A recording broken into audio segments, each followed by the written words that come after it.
The courage to be disliked. আমরা অনেক সময় কষ্ট পাই, কারণ আমরা সবাইকে খুশি রাখতে চাই। নিজের জীবন বাঁচার বদলে অন্যের প্রত্যাশা বহন করতে করতেই আমরা ক্লান্ত হয়ে পড়ি। The courage to be disliked এই বইটি লিখেছেন ইচিরো কিশিমি। এই বই আপনাকে জনপ্রিয় হতে শেখায় না, এই বই শেখায় নিজের জীবন নিজের মতো করে বাঁচার সাহস কিভাবে পাওয়া যায় সেটাকে নিয়ে।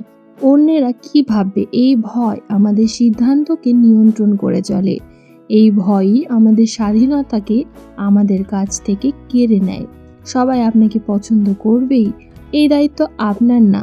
নিজের কাজ করা আপনার দায়িত্ব, অন্যের মূল্যায়ন করা না।